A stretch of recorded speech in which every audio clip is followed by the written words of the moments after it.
Today I'm going to talk about two different methods to do networking in React Native.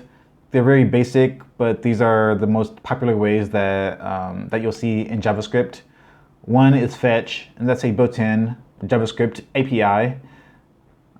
It's pretty easy to use in React Native, and the other one is called Axios, which is also easy, but it's a package that you need to install separately in your project. So first, we're going to look at the screen here. I have an app set up already called Breweries.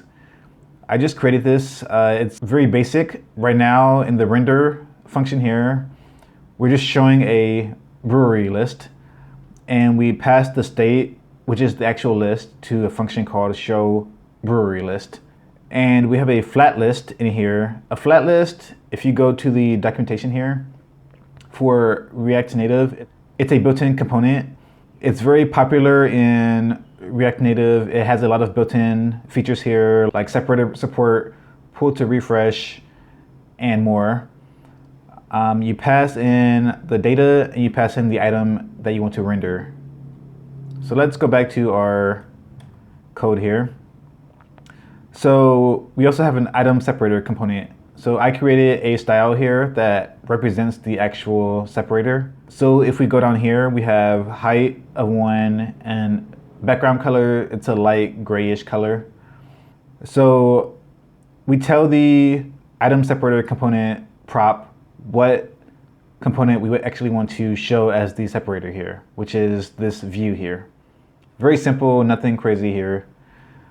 And we have our data here, which is our JSON list that we pass in, which is our brewery list. And our key extractor tells the flat list what we want to use as the actual key for each item. So we're just going to use the index. So the key extractor takes in two fields. It takes in the actual item and the index. So we just say the index represents the key of the item, which is handy, especially if you're just going to display data from the web and you're not going to actually change it. This is basically what you would want to do for this. And the render item is the actual item that we are getting in our list here. So we have a list of items here. So the item here is one item in the list that we get back, which is a JSON object. And we have a list item here. So the list item is in a package that I imported from React Native Elements. So React Native Elements is a very popular UI toolkit that I highly recommend in React Native. It has a lot of built-in UI components like buttons and list items, etc. It has avatars. It's very easy to install. Let's see, so you would just do npm install save React Native Elements. And you also need to do npm install React Native vector icons if you're not using Expo.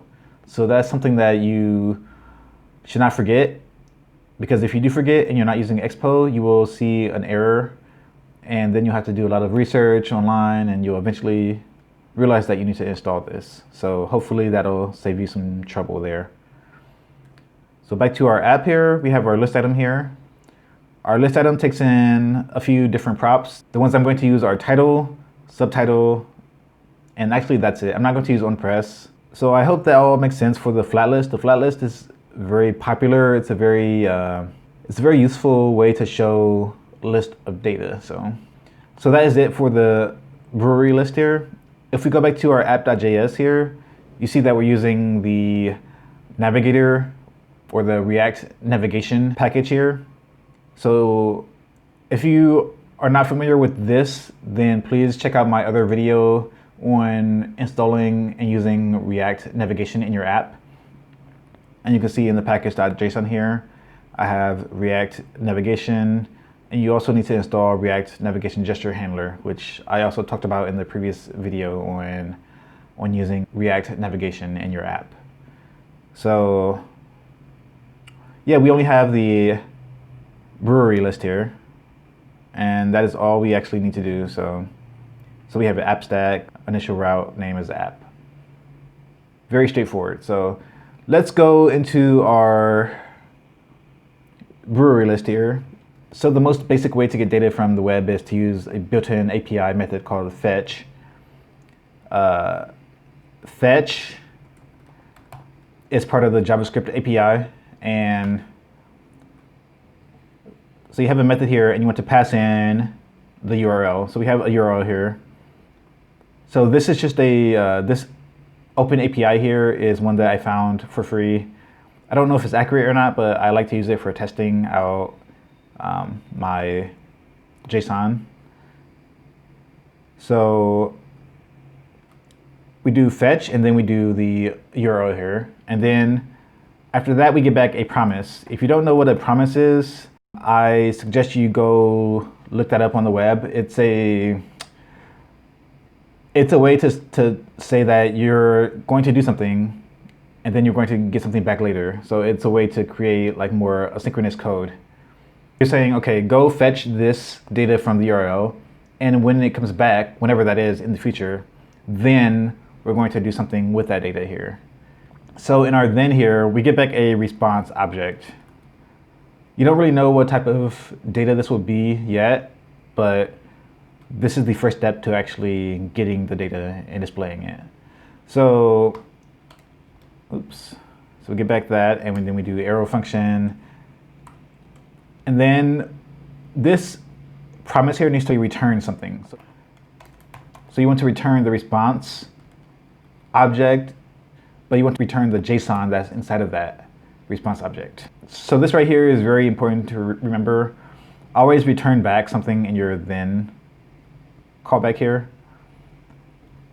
So with fetch, we need to do like a second then. So we do then, and for this part, we do response data. So the response here is just the actual response that includes the data. So the actual response here is not the actual data that you want. It's just a wrapper for the data, the status, the headers, etc. So to get the actual response data, we say then, and then I'm just going to call this response data, and we have another arrow function here. And from here, our response data is actually what we want. So the response.json is our JSON object that we get back. So we can do console.log response data. So actually, let's see what happens when we do this. If we go back to, let's see, we get an error here. Let's see what this error is for. Ah, yes, okay. It does that a lot. So let's save this again and reload. We'll ignore this for now. Let's see how this looks in the console. So let's debug JS remotely. And we'll do inspect here. And now we will see what our, so why are we not seeing this? Let's find out why. Oh, okay. So I renamed this wrong. Sorry.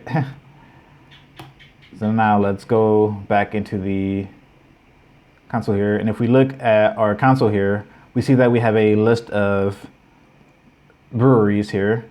So we have the name, brewery type. We have street, city.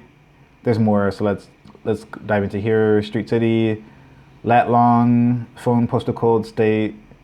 So we're only going to use maybe a few of these here. So let's go back to our code here.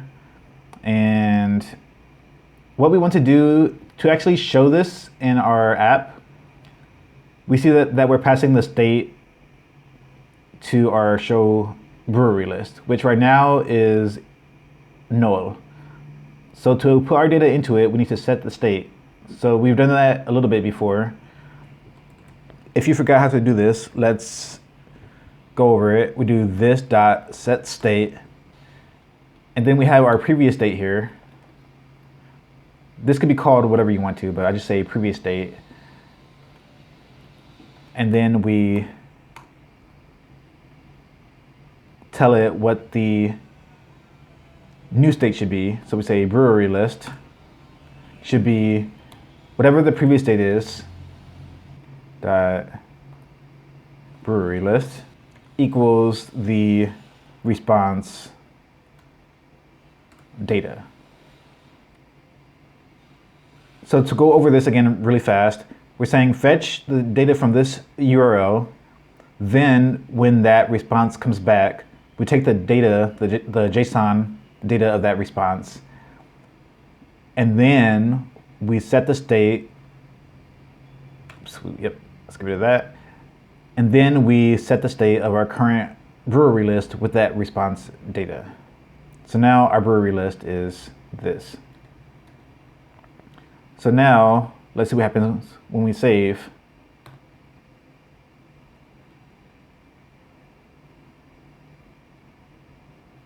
Ta-da, we have a list of breweries here.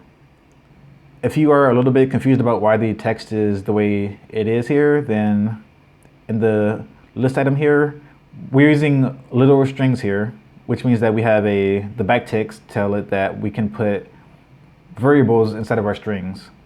So we're saying whatever the item name is here, you always do $, and then brackets with the variable name in here. So we take the item.name. So we have name, brewery type, street, city, state, which if we look in here, again, these are all properties in here that we see in our JSON object.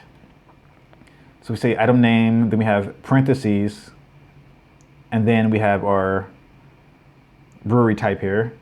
And then the subtitle is just the part underneath the main text, which we have the street, city, comma, state. And that's why we see the items in this format here. So yeah, so that's actually it for using a fetch.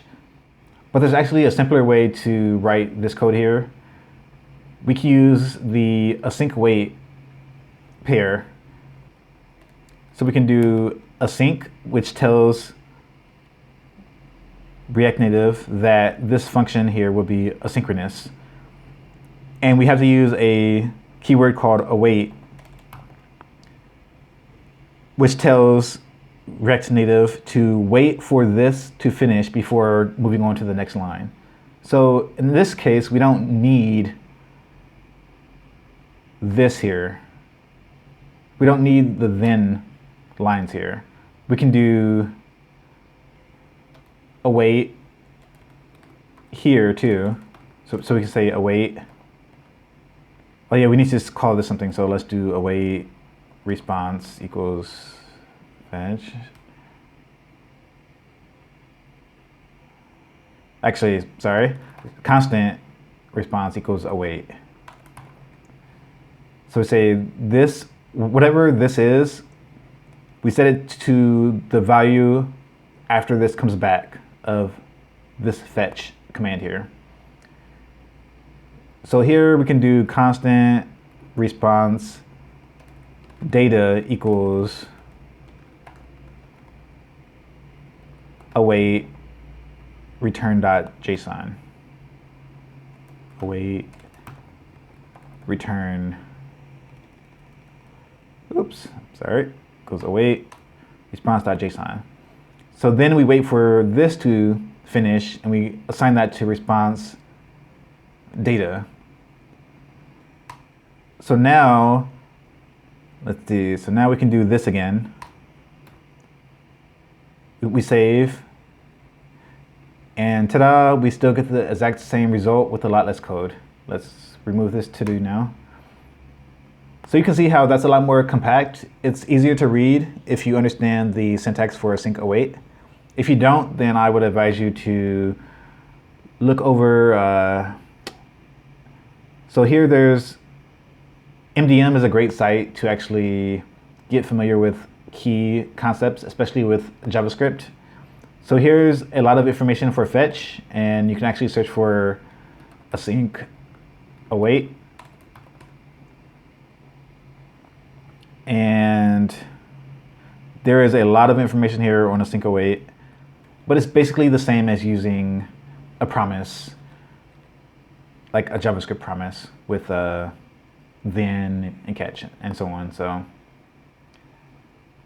So yeah, that's actually all you need to do for async await and fetch. As you can see, it's only like a few lines of code here. So let's go on to using Axios.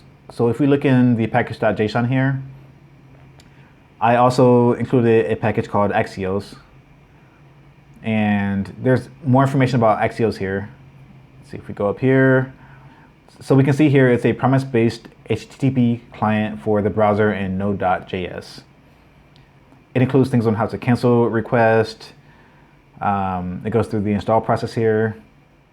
It's very similar to fetch, but it's less code and it brings back the data that you want directly instead of having to extract the JSON from it.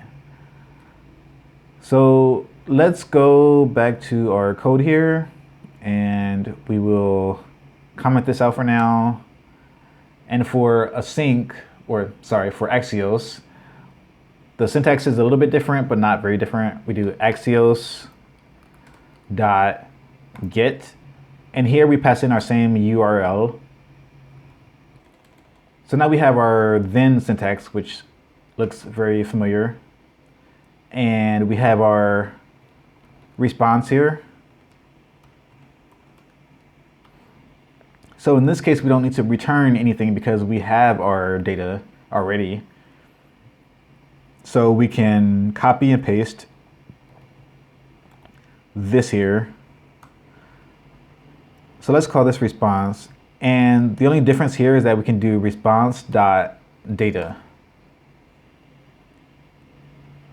And if you want to see how this looks, we can do console.log response. If you want to see how the response looks before we actually set the state. So let's do that first. Oh, we got an error here. You'll get errors a lot when you're first using things. So let's go look at why we have this. Click the token. The console. Okay. Same thing again. So let's reload this.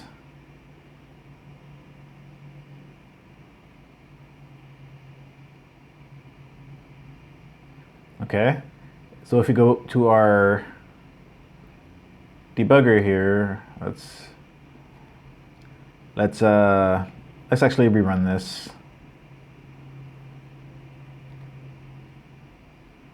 We're still not seeing it. Why is that the case? Okay. Wrong name, response. So now if we go here, if we look into our response now, our response looks a little bit different. We have data here, which is our JSON array. So let's go back to our code here and we can set our state with response.data. So let's get rid of this and press save. And ta-da, we have our same output here with less code than we had the first time with using fetch promises. So we could use the async await paradigm with this too, but it would be the same thing. It would just be await axios.get, and then the line after that would be the setting of the state. So we do have one await line and just setting the state here. So something to keep in mind here, actually let's do that real quick. Let's do async await. And that would be it for, actually let's do, I forgot to set it to a variable. Don't forget that. So constant response equals when, and then we response.data. And we have our data here. So something that you might have a question about is how to catch the errors that you might get. And the best way to do that would just be to use a try catch block. So you could do try. If you're not familiar with the try catch block, it's pretty much, a way to catch errors that can arise from asynchronous code. So we can do catch error, and then, so let's do our console.log and error here. So using try catch is very useful for using async await. It's not necessary, but if you want to know any errors that you got, this is a very feasible way to do so. So yeah, that's pretty much it with getting asynchronous data from the web. There's a lot more that you can do with Axios and Fetch, but I wanted to cover the basics of getting data and displaying it in your list view in your app. So I hope this helps you get started with networking in React Native. So until next time, bye.